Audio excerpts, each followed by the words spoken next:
Hi there, we're lucky enough to have Master Burnett with us. Master is going to be speaking at the Australasian Talent Conference in 2012. Master, would you like to just give us a little introduction to yourself? Sure. I'm currently the Managing Director with Dr. John Sullivan and Associates. We're a small advisory service firm that work with organizations on next generation talent management practices, specifically looking at ways to address the gaps between historical practice and emerging need. Okay, and just on that last subject that you mentioned there, what are some of those gaps that you are currently seeing with the organizations that you work for? Sure.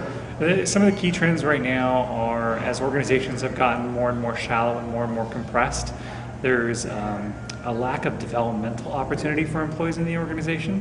So using our traditional structures that we have to deal with employee development. So how do we move development forward in an era where mobility may not be an option, or where traditional training is becoming more and more informal? Okay, and you say where mobility might not be an option. What are some of the barriers there that you think for internal mobility? Well, one of the things that's happened is organizations have become more and more shallow, and we've cut out levels of management. There's an inability to leverage promotions and lateral movement to develop employees. If I'm a, say, 7,500 employee organization, a fairly large organization, at any given point in time, I may have 500 to 600 roles open in my job architecture, and none of those roles may be suitable development opportunities for 3,000 employees that need development opportunities within the organization. So how do I go about providing some type of challenge project or structured project for those employees that I can't leverage job mobility to help develop? Okay, thanks. And can you talk about some of the other trends that you're talking about that you're seeing at the moment? One of the most significant trends is we're really starting to see what's working and what's not working in the era of employment branding. And a perspective that we've kind of long articulated is that employment opportunities are much like products.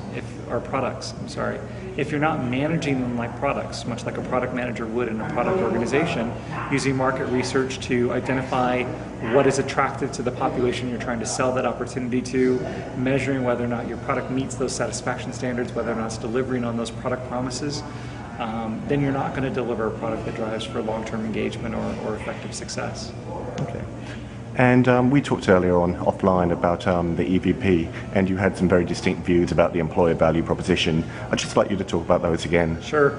The easiest way for me to say it is anybody who believes that an organization has a singular EVP, it's an absolutely asinine concept. If you've ever worked in an organization in multiple departments or in different divisions or in different locations of an organization, you know that the employee experience delivered in one aspect of the organization is entirely different than that delivered in another aspect of the organization. A large part of what it is to work for an organization comes down to the unique characteristics of the group that you're currently assigned to, and the social integration of that group, and the leadership of that group. So when we accept that there's a common EVP across all of that and expect that managers are going to consistently deliver that EVP across the enterprise, we're basically neglecting reality. Okay. Do you think it's possible to, within an organization, have varied EVPs based on those verticals? Absolutely. One of the things that we articulate is that it's quite possible to articulate a management philosophy, how you as an organization view talent, how you intend to manage talent as an organization, and start to build out systems to systemically deliver that experience.